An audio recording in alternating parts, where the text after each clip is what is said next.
Congressman Byron Donalds, thank you so much for joining us, particularly on such short notice on a very busy day up on Capitol Hill. Yep. Let's start with what's going on in the House right now. There's currently a procedural vote open to begin consideration of these cryptocurrency bills. You're on the House Financial Services Committee. You have a hand in this. You were at the White House last night meeting with the president. You were on the floor talking to folks during the vote in meetings. Tell us what is going on with these three cryptocurrency bills right now. Well, look, first and foremost, one of the things that is very important is we're going to establish, for the first time in the United States, a regulatory framework for stablecoins, for cryptocurrency writ large. This is monumental for the future of the United States. But there is a policy item that is now being vigorously talked about on Capitol Hill and in the White House last night, and that's the creation of a central bank digital currency. That is something I vehemently oppose. There are members that vehemently oppose CBDCs. They do not want to see that happen in the United States. The Chinese can do what they want. The Europeans can play with it if they choose to. But in America, we have our economic system, the bedrock of it is our trust system, meaning that people know that when you spend your money, you don't have Big Brother over your shoulder figuring out what you spent it on, how you're going to go about doing it, so on and so forth. And we just want to make sure that there is no regulatory or legal framework for the Federal Reserve to ever create a central digital currency, a central bank digital currency. It opens up major privacy issues. Now, in terms of where we are on the Hill, right, I think we're close in those conversations to try to find a pathway to make sure that a CBDC is not basically produced in the United States. We are completely supportive of decentralized stable coins, obviously. Meme coins come up all the time, whether it's Bitcoin or any other type form of cryptocurrency. Blockchain technology is gonna be essential, but the CBDC conversation is something that is a critical policy question that we're just gonna have to work hard to make sure we answer in this Congress. I will add, a couple of years ago, the Biden administration and Speaker Pelosi at the time tried to put language into, I think it was one of their big reconciliation bills, that would have given Treasury access to anybody's account if there was $800 of aggregate activity in a calendar year. This is something that was pushed by the Biden White House. They were putting us in the reconciliation package. It was actually defeated, obviously, by Republicans, but then, of course, some congressional Democrats, because they were hearing feedback from their voters about how they were opposed to Treasury having access to their bank accounts. So this is not a partisan thing. The American people writ large have soundly rejected that type of oversight or surveillance or access. That is not American. We don't support that. And so we're going to just work vigorously to try to make sure that CBDCs will never see the light of day in the United States. So to bring everybody up to speed, there are essentially three cryptocurrency bills we're talking about here. The Genius Act, which recently passed the Senate, the Clarity Act, and then this anti-CBDC Act. Where do conversations stand right now? As I mentioned, the floor is still open. There's a vote open on the rule. It was supposed to be 5 minutes. It's been about an hour and a half at this point. What are the discussions happening behind the scenes about these three bills? Where are the qualms and where are the potential solutions? Well, right now, members are trying to figure out what the best pathway is forward to get the anti-CBDC bill language essentially to the president's desk, getting that through the Senate. Which still has to go to the Senate. So the Clarity Act still has to go to the Senate. Right. We can move Genius today, and that will go to the president's desk basically by Friday, so he can sign that. The Clarity Act, one of the possibilities is that's the anti-CBDC language is amended onto the Clarity Act. That goes to the Senate. We'll see where that goes. There is pushback in the Senate about barring CBDCs. I don't understand why. Somebody should ask Senator Warren and ask her opinion on that. But that being said, I think that at the end of the day, if you ask the American people, they do not want the federal government or any agency of the federal government in their pocketbooks. They do enough on taxes already. We don't want people having access to what you spend your money on when you spend your money. That is not in the very fabric of the United States, our Constitution, our Declaration of Independence. That is not what we want in our country. So one more thing on this topic. How do you see this all wrapping up? Do you think that the rule can be adopted today and put all three bills on the path to passage? And how quickly do you think that could happen? I think it could happen. Of course, every member has a vote. And when you have thin majorities like this, you have to find a way to get through. I think there's a pathway to get there. Me personally, I am comfortable with the conversations that we had last night with the president about moving the Genius Act, getting that to his desk so he can sign that into law, and then working the rest of this Congress, whether that's in the Clarity Act or some other vehicle down the line, about trying to get CBDCs done. You think the rule can get done today?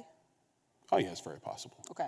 I want to switch gears a little bit to your gubernatorial race. You are, of course, running for governor of Florida, of the Sunshine State.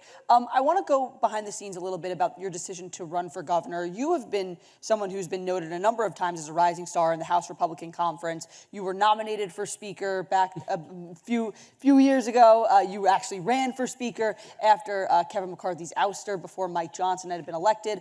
What was your decision process like, your thought process like, deciding to run for governor instead of pursuing higher leadership in the House? Well, I mean, look, being on Capitol Hill has really been an honor, to be blunt. I never thought I would actually ever get to Congress. It was never a desire of mine to come to Congress. People who know me before I ran to come here, at first I didn't want to run. I was kind of content finishing my time in the state legislature and going back to business. And so, you know, people asked me to do it. I thought about it, and here I am. Florida is the best state in the country. And because we value term limits in our state, we are going to need a new chief executive. Governor DeSantis is going to term out. And so when I look at, you know, my business background, the time I spent in the state house, my time here in the federal legislature, I think I'm uniquely positioned to lead our state into the future. And we're a state where we've gotten it right most of the time. That's why, and this is really to Governor DeSantis' credit, if you look at the rankings that we have, Florida's ranked #1 in so many different categories. Now it's about preparing the state for its future economic growth going forward. Well, what are we gonna do in K-12 education to make sure kids are prepared for the future of our economy? Making sure our university system is still the #1 university system in the country. My vision, my goal is to make Florida the financial capital of the world. New York and Illinois have made terrible public policy decisions. People want to leave. We want to actually move high finance, the center of that, to Florida. And so Florida will be not just an economic hub. We're doing all the space launches. We believe we can be a manufacturing and an aerospace and tech hub as well. And then because of our proximity, strategic proximity to Central and South America, we believe if the president continues with his success on trade policy, we'll see not just onshoring, but a lot of nearshoring. And Florida's right in the center of that. So the decision was really about what would be the best place for me to serve continuously. And look, I have complete confidence in my colleagues, but I think Florida is now in this position where we have to prepare for the next generation of our growth as a state. And I think I'm uniquely able to do that, and I'm looking forward to the challenge. You're a few months into the campaign right now. How are things going? Great, actually. It's really cool when you don't have an opponent, but we'll see. We'll see how that goes. Look, first and foremost, you know, having President Trump's endorsement and support has really been a major leap for my efforts back in Florida. Fundraising for the campaign effort's been going very well. Really honored that so many people have decided to part, you know, with their treasurer to support me. I think that's phenomenal. But the thing that's really excited me has been just being around the state. You know, I was in Sarasota, I want to say last Friday. Last Friday I was in Sarasota, and it's July in Sarasota, so it's hot, right? And this club, this Republican Women's Club, they don't do meetings in the summertime, but they held a special meeting because the dates worked out. So they were like, we're going to invite you in a special meeting. I mean, the place was packed, wall to wall. In the hot summer sun in Florida, that says something. And it's packed. We did a breakfast in Miami the next day, Saturday morning. Next day, packed. So the vibe, I guess, you know, the feel from the people has been wonderful. I'm really excited about that. You mentioned a potential opponent. You mentioned Governor DeSantis. I want to get into that right now. You've notably had a bit of a frosty relationship with Governor DeSantis in the past. Not always. A little bit, not always. I mean, look, I think, you know, the governor and I, you know, things have been better than they are now. Mm-hmm. It's fine. Yeah. You know, when he ran for governor the first time, I was on the debate team, you know, helping in the campaign any way I could. You know, obviously re-election for him in 22 was smooth sailing. Things were a lot simpler then. And, you know, it's been better, but it's a work in progress. On that note, you guys were together at Alligator Alcatraz down in Florida. There have been some reports about Casey DeSantis, the governor's wife, potentially jumping into the gubernatorial race. Curious, what were your conversations like with Governor DeSantis at Alligator Alcatraz? And did you guys touch at all about Casey DeSantis potentially joining the race? We didn't get a chance to speak. At all? No, because when we were there, the governor was on tour with the president and I think Secretary Noem. And so when they finished the tour, you know, the rest of us were in the holding room for the roundtable, and the president came in, sat down. Like I talked to Secretary Noem real quick. Sure. The president sat down and started the roundtable. So it's one of those things where, all right, he wants to start. So everybody sat down and we did the roundtable discussion, and then like right when that ended, you know, it was like storming. So everybody's trying to figure out how to get to the exits and get out of the glades before the storms really come in. So. All right, well, there you go. Switching gears again, we noted that you're on the Financial Services Committee. Right. Before you were in Congress, you worked in finance industry, banking industry. So I want to talk about the conversation that's the biggest topic of conversation right now on Wall Street, whether or not the president will or even could fire Federal Reserve Chair Jay Powell. You were in the Oval Office yesterday. There's reporting that the president had surveyed the members who were in the Oval asking if he should fire Jay Powell, and that a number of folks had said he should, and then he signaled that he would do it soon.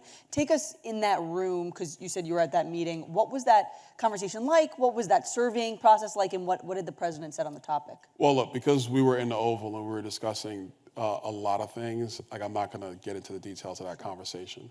I think it's pretty clear the president is frustrated about where short-term interest rates are and their impact on borrowing rates in the United States, and that's his frustration.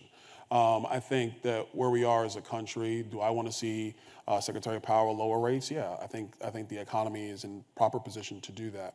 Do I think we should go back to the period post financial collapse where the Fed rate was essentially zero? No, because I think free money or cheap money like that is not healthy over an extended period of time, and I think we've been dealing with some of the fallout from that economically for quite some time. So I think the rates need to go down. On a broader perspective, and this is a point I shared from my side, was we have to do something meaningful on spending in our government. And for people to understand, when we go out to the treasury markets to borrow money, the 10-year treasury yield essentially is the baseline for all credit in the United States. So if the 10-year is going up, your small business borrowings are going up. Your individual borrowing costs are going up. The cost of capital is going up the higher the 10-year is. So there is a lot of proper discussion around the Fed lowering rates, which I think is really what the president wants to see happen more than anything else. And then the other side of that is Congress has to start restraining the velocity of borrowings. Because if we keep borrowing money at this pace, all we're going to do is make the cost of capital higher, not just for the government, but for every family, for every business in the United States. So to my colleagues on the other side of the aisle who always fight us on spending cuts, the reality is if we do not get our fiscal house in order, we will make it that much more unaffordable for every American. I don't care what state you're in. The president earlier today had, after reporting that with the Oval Office meeting, he had said it wasn't true, but that he's not ruling anything out when it comes to the topic of firing Jay Powell. Do you think it's time for the president to fire the Fed chair? I'm not there yet, but I will tell you the president doesn't rule anything out. So I mean, it could be this topic or any topic. With the president, everything is always on the table until it's time to get the deal done. Given your frustrations, especially with interest rates, why aren't you there yet? What else? What is standing in between where you are right now and the point where you may think it's time to fire? I mean, to be blunt, my bigger frustration when it comes to long-term interest rates and intermediate rates is with Congress. Okay. And I think the Fed chairman, my opinion is whoever's Fed chairman, yeah, they might move faster around the short-term rate, but the long-term rate problem is a significant problem, and that's Congress's fault, not doing its job, managing the purse strings of the government. Look, I get it. When people run for election and people are in office, it's great to give everything to everyone, but the truth of the matter is the federal government is no different than any family or any business. You have to set priorities. You have to live within your means. And if we can actually accomplish that here, it will mean a much more stable economic outlook for the entire United States. We've been downgraded now by all three rating agencies, all three. They don't talk about politics when they do their credit downgrades. They don't talk about Fed chairmen when they do their credit downgrades. What do they talk about? The inability of the federal government to live within its fiscal means. That's what the credit rating agencies talk about. That's my bigger frustration than any Fed chairman. So that being said, do you think that there's a point where you may think it's time to fire the Fed chair, or you probably won't get to that point because you think the greater issue lies with Congress? For me, probably won't get to that point. Okay. I think the greater issue is Congress being smart with the people's money going forward. Okay. Another topic I want to talk about, you're a member of the conservative House Freedom Caucus, which we here at The Hill write a lot about, News Nation talk a lot about. You're a very central group up on Capitol Hill. No. It was founded more than a decade ago as this sort of way to be a thorn in leadership's side, try to make legislative products more conservative, move folks to the right, which has certainly achieved in recent years. But over the past 6 months, the first 6 months of the Trump administration, there have been a number of instances where the Freedom Caucus has made very lofty threats to leadership, particularly regarding the big, beautiful bill, and then right before the vote, have a meeting with President Trump or talk to President Trump. And I'm not talking about you specifically, talking about members of the group at large. And then folks have fallen in line. That most recently happened about 2 or 3 weeks ago with the final passage of the big, beautiful bill. A number of the Freedom Caucus members have said they can never vote for the Senate changes, and then a few hours later, they ended up voting for it. Given those dynamics, are you concerned that the recent acquiescence by Freedom Caucus members takes away how people see the group and how much stock that people give the group and how much they take them seriously? No, I don't think so. I think, look, being a Freedom Caucus member, we're trying to move every package we can to the right and to be the most conservative policy that can be accomplished. And I think that Congress is better served with the Freedom Caucus as an organization. And I can give you numerous examples of my times here. But I go back to a couple of years ago when we were trying to figure out how to do the debt ceiling with then Speaker McCarthy and Speaker McCarthy and trying to President Biden. And President Biden. And so at the time, President Biden didn't want to negotiate with anybody. Well, the push on you need to negotiate, that came from the Freedom Caucus, where Freedom Caucus members were insistent about saying we have to be insistent that President Biden meet with Speaker McCarthy to discuss this. And so I think that people might have disagreements, whether it's within the House chamber or anywhere else, about some of the tactical decisions that HFC decides to use or employ. But at the end of the day, it is actually proven to be effective to move the various policies that have gone through Congress essentially to be more conservative packages. Like in One Big Beautiful Bill, one of the big concerns was that there were people in the conservative movement and even on Capitol Hill were concerned about a lack of cuts. But I will tell you right now, if it wasn't for House Freedom Caucus, the cuts that are in the One Big Beautiful Bill wouldn't have happened. I'm just telling you, because I was there. But on that note, and particularly what got a lot of attention was about 3 weeks ago with the final passage vote, a number of Republicans in the Freedom Caucus saying they had problems with the Senate changes, and then nothing was different in the final product. Are you concerned that episodes like that have the Freedom Caucus lose credibility among the public? No, I don't think so. I really don't. I think that it's more about you in politics. You got to be in the room if you want to win. If you're trying to get something accomplished, you don't do that by sitting in your office and then waiting for the leadership to ring the bell to go vote. Sometimes you have to negotiate tough. Sometimes you have to stand toe-to-toe with your leadership, not because you're opposed to them when it comes to policy, but you just want to see the most effective thing happen for the American people. And so, no, I don't think that at all. I think that, especially with One Big Beautiful Bill, the president met with HFC members. I was there for these meetings, and I was supportive of the bill.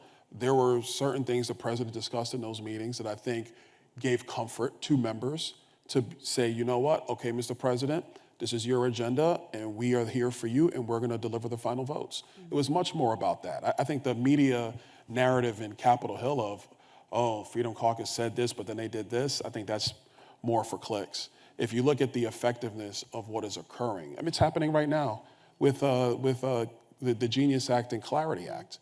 What I think is going to happen, I think Genius is going to pass. I think Clarity is going to pass. I think Whip Emmers' bill on anti-CBDCs is going to pass. Pass the House or also pass the Senate? I think it's going to pass the House.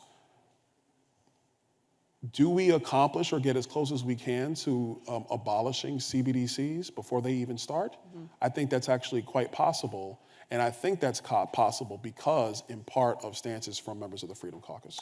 What do you see, and we only have less than a minute left now, what do you see as the Freedom Caucus's mission these days? Is it still the mission it was founded on more than 10 years ago? Yeah, I think two key things. One is to make sure that the House is putting out as conservative package as possible. I think two is making sure House leadership, and listen, being in leadership is tough, but being in House leadership, that you stay to the rules as much as you can, that govern the process, and we try not to circumvent them. And then the third one, which is in a lot of respects the first one, in this juncture in the United States, getting us to cut spending and be fiscally responsible. And look, there's members all over town, when they run back home or when they're giving speeches on the floor in conference or whatever, they'll say, oh yeah, we gotta be responsible, we gotta be responsible. But when it's time to actually write the bills and be in the room and you gotta challenge leadership or you have to challenge a chairman, you want House Freedom Caucus in there. And they're committed to that, I'm committed to that, and that's why I think the ability to get things done is not going to be diminished going forward. All right, we'll leave it there. Congressman Byron Donalds, Republican from Florida, running for governor. I love her. And in a lot of different groups also. Thank you so much for joining us. Thank you.